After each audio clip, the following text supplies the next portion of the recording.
राधे राधे भक्तों, जिस स्त्री को भगवान आगे बढ़ाते हैं उसे यह 5 परीक्षाएं देनी पड़ती है। क्या तुमने कभी यह महसूस किया है कि तुम्हारे जीवन में एक के बाद एक परीक्षाएं आती रहती हैं? क्या तुमने कभी ये सोचा है कि जब एक कठिनाई से निकलती हो तो दूसरी आ जाती है? क्या तुम्हारे मन में कभी ये प्रश्न उठा है कि मैं क्यों इतनी परीक्षाओं से गुजर रही हूँ? दूसरों का जीवन इतना आसान क्यों लगता है और मेरा जीवन इतना कठिन क्यों है? क्या मेरे साथ कोई अन्याय हो रहा है? क्या भगवान ने मुझे ही इतनी तकलीफें देने के लिए चुना है? तो आज रुको, आज ठहरो और इस बात को अपने हृदय की सबसे गहरी परत तक उतरने दो। जो स्त्री सबसे अधिक परीक्षाओं से गुजरती है वह सबसे साधारण नहीं होती, वह सबसे असाधारण होती है। भगवान साधारण लोगों को असाधारण परीक्षाएं नहीं देते, वे केवल उन्हें देते हैं जिनमें वे कुछ असाधारण देखते हैं, जिनके लिए उनके पास एक विशेष योजना होती है, जिन्हें वे एक ऐसी ऊंचाई पर ले जाना चाहते हैं जो साधारण रास्तों से नहीं मिलती, और वो ऊंचाई पाने के लिए कुछ परीक्षाएं देनी पड़ती। 5 ऐसी परीक्षाएं जो हर उस स्त्री के जीवन में आती हैं जिसे भगवान आगे बढ़ाने वाले हैं। आज हम उन्हीं 5 परीक्षाओं को समझेंगे। पहली परीक्षा धैर्य की परीक्षा।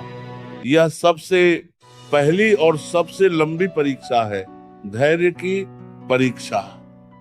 जब भगवान किसी स्त्री को आगे बढ़ाना चाहते हैं तो सबसे पहले वे उसके धैर्य को जांचते हैं। वे देखते हैं कि वह कितने समय तक बिना परिणाम देखे मेहनत कर सकती है। वे देखते हैं कि वो कितनी देर तक बिना किसी आश्वासन के विश्वास बनाए रख सकती है। वे देखते हैं कि जब सब कुछ रुका हुआ लगे तब भी वो रुकती है या आगे बढ़ती रहती है। धैर्य की परीक्षा बहुत लंबी होती है, कभी कभी महीनों तक चलती है, कभी कभी वर्षों तक चलती है, और इसीलिए सबसे कठिन परीक्षाओं में से एक है, क्योंकि हम सब परिणाम जल्दी चाहते हैं। हम मेहनत करते हैं और चाहते हैं कि तुरंत फल मिले। हम प्रार्थना करते हैं और चाहते हैं कि तुरंत उत्तर मिले। हम संघर्ष करते हैं और चाहते हैं कि तुरंत सफलता मिले। पर भगवान की घड़ी हमारी घड़ी से अलग चलती है। उनके लिए 1 वर्ष 1 पल के समान हो सकता है, और वे तब परिणाम देते हैं जब वह परिणाम सबसे अधिक सार्थक होता है, जब वह परिणाम सबसे अधिक टिकाऊ होता है, जब वो परिणाम सबसे अधिक पूर्ण होता है। धैर्य की परीक्षा में एक बहुत विशेष बात होती है। इस परीक्षा में बाहर से कुछ नहीं होता, कोई बड़ी घटना नहीं होती, कोई नाटकीय मोड़ नहीं आता, बस एक लंबी प्रतीक्षा होती है, और वह प्रतीक्षा ही परीक्षा होती है। और इस प्रतीक्षा में जो स्त्री टूटती नहीं, जो रोती है पर रुकती नहीं, जो थकती है पर हारती नहीं, जो संदेह करती है पर विश्वास नहीं छोड़ती, वह इस परीक्षा को पास कर लेती है। धैर्य की परीक्षा में एक और पहलू है। इस प्रतीक्षा के दौरान भगवान तुम्हें तैयार कर रहे होते हैं। वह तुम्हारे भीतर वे गुण विकसित कर रहे होते हैं जो तुम्हें उस आगे के जीवन के लिए चाहिए। वे तुम्हारे चरित्र को मजबूत कर रहे होते हैं, तुम्हारी समझ को गहरा कर रहे होते हैं, तुम्हारी संवेदनशीलता को बढ़ा रहे होते।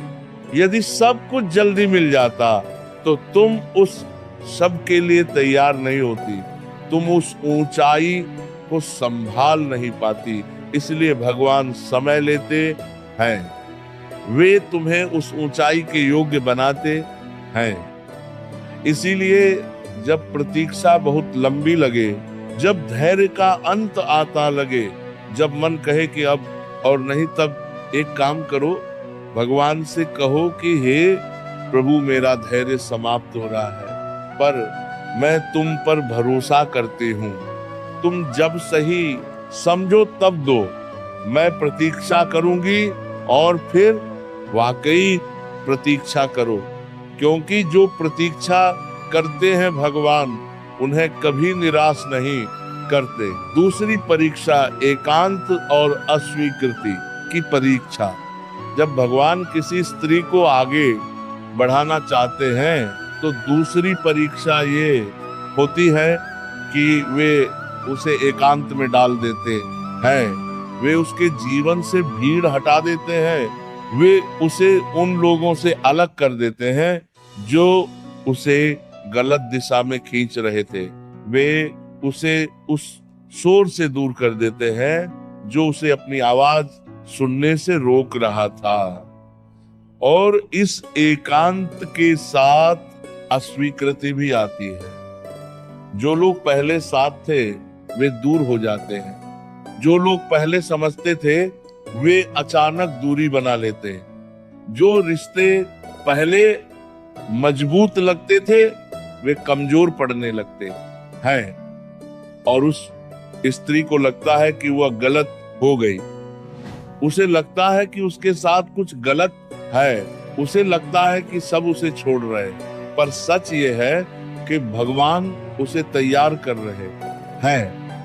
एकांत में वह स्त्री पहली बार अपनी आवाज सुनती। भीड़ में जो नहीं सुना जा सकता था वह एकांत में स्पष्ट होता है। अपनी शक्ति, अपनी क्षमता, अपना उद्देश्य, ये सब एकांत में ही स्पष्ट होता है। और अस्वीकृति एक और काम करती है, वह उस स्त्री को आत्मनिर्भर बनाती है। जब दूसरों की स्वीकृति नहीं मिलती तो वह अपने भीतर से स्वीकृति ढूंढना सीखती है। वह यह जानती है कि उसका मूल्य दूसरों की राय पर निर्भर नहीं है, और यह आत्मनिर्भरता, ये भीतरी शक्ति, ये वो नियम है जिस पर आगे का जीवन बनेगा। इस एकांत में एक और बहुत महत्वपूर्ण बात होती है।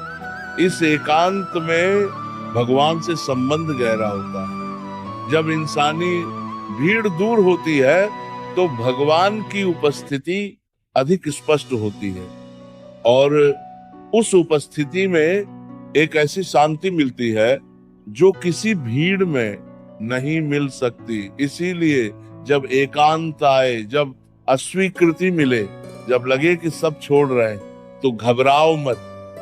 भगवान तुम्हें तैयार कर रहे हैं। वे तुम्हें उस अवस्था में ले जा रहे हैं जहां तुम्हें किसी की स्वीकृति की जरूरत नहीं होगी, जहां तुम अपने आप में पूर्ण होगी।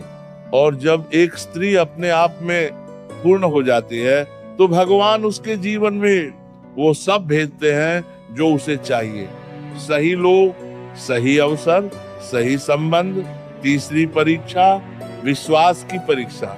तीसरी परीक्षा सबसे गहरी परीक्षा है। ये परीक्षा जांचती है कि जब सब कुछ विरुद्ध हो तब भी तुम्हारा विश्वास टिका रहता है या नहीं। ये परीक्षा तब आती है जब प्रार्थनाएं सुनी नहीं लगती, जब हर प्रयास असफल होता दिखता है, जब हर रास्ता बंद लगता है, जब संसार कहता है कि ये नहीं हो सकता, जब परिस्थितियां कहती है कि आगे कोई रास्ता नहीं। उस समय विश्वास रखना सबसे कठिन होता है, और इसीलिए यह सबसे महत्वपूर्ण परीक्षा है। विश्वास की परीक्षा में एक विचित्र बात होती है। जब हम सबसे अधिक विश्वास की जरूरत में होते हैं तब विश्वास सबसे कमजोर लगता है। जब हमें सबसे अधिक भगवान की उपस्थिति चाहिए तब वे सबसे दूर लगते हैं। पर यह केवल एक अनुभव है, सच नहीं। सच ये है कि जब भगवान सबसे दूर लगते हैं तब वे सबसे करीब होते हैं। जब उनकी उपस्थिति सबसे कम महसूस होती है तब वे सबसे अधिक काम कर रहे होते हैं। वे पर्दे के पीछे से तुम्हारे लिए रास्ता बना रहे होते हैं। वे वह व्यवस्था कर रहे होते हैं जो तुम्हें दिख नहीं रही। इस परीक्षा को पास करने का एक ही तरीका है और वो तरीका है कि जब विश्वास कमजोर पड़े तो उसे अपने अनुभवों से मजबूत करो। उन सब पलों को याद करो जब भगवान ने तुम्हारे लिए काम किया था। उन सब घटनाओं को याद करो जब असंभव लगने वाला काम हो गया था। उन सब मौकों को याद करो जब तुम बिल्कुल टूटने वाली थी पर कोई अदृश्य शक्ति ने संभाल लिया। और जब तुम ये याद करती हो तो एक नई शक्ति आती है, एक ऐसी शक्ति जो कहती है कि वे पहले भी थे, वे अभी भी हैं और वे आगे भी रहेंगे। ये विश्वास की परीक्षा एक और काम करती है। ये तुम्हारे विश्वास को परिपक्व बनाती है।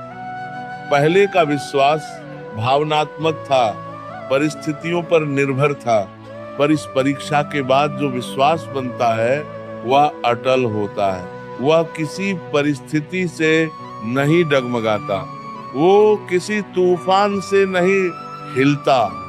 और इस परिपक्व विश्वास के साथ जो स्त्री आगे बढ़ती है वह किसी भी चुनौती से घबराती नहीं।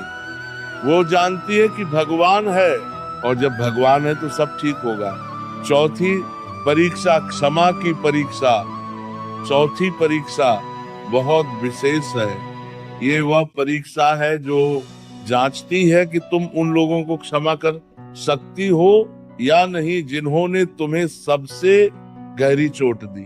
ये परीक्षा इसलिए आती है क्योंकि भगवान जानते हैं कि जब तक तुम्हारे हृदय में किसी के प्रति द्वेष है तब तक तुम आगे नहीं बढ़ सकती।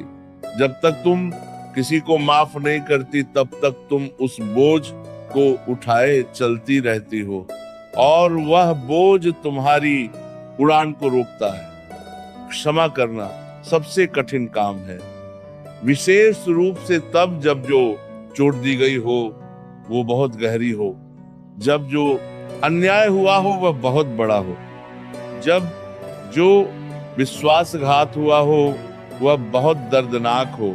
पर क्षमा करना उस व्यक्ति के लिए नहीं है जिसने चोट दी। क्षमा करना तुम्हारे लिए है। जब तुम क्षमा करती हो तो तुम उस व्यक्ति को नहीं बल्कि स्वयं को मुक्त करती हो। तुम उस बोझ को उतार देती हो जो तुमने वर्षों से उठाया हुआ था। और जब वह बोझ उतरता है तो तुम हल्की हो जाती हो, तुम उड़ सकती हो और भगवान तुम्हें उस ऊंचाई पर ले जा सकते हैं जो उन्होंने तुम्हारे लिए तय की है। क्षमा की परीक्षा में एक और गहरी बात है। जब तुम क्षमा करती हो तो भगवान तुम्हारे जड़ी हो जाते हैं। वे देखते हैं कि तुमने वह किया जो सबसे कठिन था और वे उसका हिसाब अपने तरीके से चुकाते हैं। इसलिए आज उस व्यक्ति के बारे में सोचो जिसे तुम माफ नहीं कर पाई हो। उस घटना के बारे में सोचो जो अभी भी तुम्हारे भीतर जलती है। और एक काम करो, भगवान के सामने बैठो और कहो कि हे प्रभु, मैं अकेले ये नहीं कर सकती, पर तुम्हारी शक्ति से मैं इस व्यक्ति को क्षमा करना चाहती। मुझे वह शक्ति दो। और भगवान वह शक्ति देते हैं क्योंकि क्षमा भगवान का सबसे प्रिय गुण है और जो क्षमा मांगता है भगवान उसे जरूर देते हैं। पांचवी परीक्षा पहचान और उद्देश्य की परीक्षा। पांचवी और अंतिम परीक्षा सबसे गहरी परीक्षा है। यह वह परीक्षा है जो पूछती है कि तुम कौन हो, तुम्हारा उद्देश्य क्या है, तुम इस जीवन में क्यों आई हो। यह परीक्षा तब आती है जब जीवन में सब कुछ बदल जाता है। जो पहचान थी वह बदल जाती है, जो भूमिका थी वह बदल जाती है, जो रिश्ते थे वो बदल जाते हैं और अचानक वह स्त्री एक खालीपन में खड़ी होती है, जहां वह नहीं जानती कि वह कौन है। वह माँ थी, अब बच्चे बड़े हो गए, वो पत्नी थी, अब वो रिश्ता नहीं रहा, वो बेटी थी, अब माता पिता नहीं रहे, वह एक भूमिका में थी। अब वो भूमिका समाप्त हो गई और उस खालीपन में एक ऐसा प्रश्न उठता है जो बहुत गहरा है। अब मैं कौन हूँ? ये परीक्षा इसलिए आती है क्योंकि भगवान चाहते हैं कि तुम यह जानो कि तुम केवल एक भूमिका नहीं हो, तुम उन सब भूमिकाओं से परे एक आत्मा हो, एक शक्ति हो, एक प्रकाश हो। और जब तुम ये जान लेती हो, जब तुम ये समझ लेती हो कि तुम्हारी पहचान किसी भूमिका से नहीं बल्कि तुम्हारी आत्मा से है, तब तुम वास्तव में स्वतंत्र हो जाती हो। इस परीक्षा में उद्देश्य की खोज भी शामिल है। हर स्त्री एक विशेष उद्देश्य के साथ इस संसार में आई है और वह उद्देश्य केवल परिवार की सेवा तक सीमित नहीं है। वह उद्देश्य बहुत बड़ा हो सकता है। कभी वह उद्देश्य किसी और की मदद करना हो सकता है, कभी वह उद्देश्य एक नई राह बनाना हो सकता है, कभी वह उद्देश्य किसी को प्रेरणा देना हो सकता है, कभी वो उद्देश्य कुछ ऐसा करना हो सकता है जो पहले कभी नहीं किया गया। और ये उद्देश्य तब स्पष्ट होता है जब वो स्त्री उस खालीपन में भगवान से पूछती है, हे प्रभु मैं कौन हूँ, मुझे कहाँ जाना है, मेरा उद्देश्य क्या है। और भगवान जवाब देते हैं, वे हमेशा जवाब देते हैं, पर उनका जवाब सुनने के लिए वो खालीपन आवश्यक था, वह शांति आवश्यक थी, वह एकांत आवश्यक था। जब भगवान उस स्त्री को उसका उद्देश्य दिखाते हैं तो उसका पूरा जीवन बदल जाता है, वह एक नई दिशा में चल पड़ती है। भक्तों, इस वीडियो को उन तक जरूर पहुंचाएं जिनको ये बातें नहीं पता है। राधे राधे भक्तों जरूर लिखें।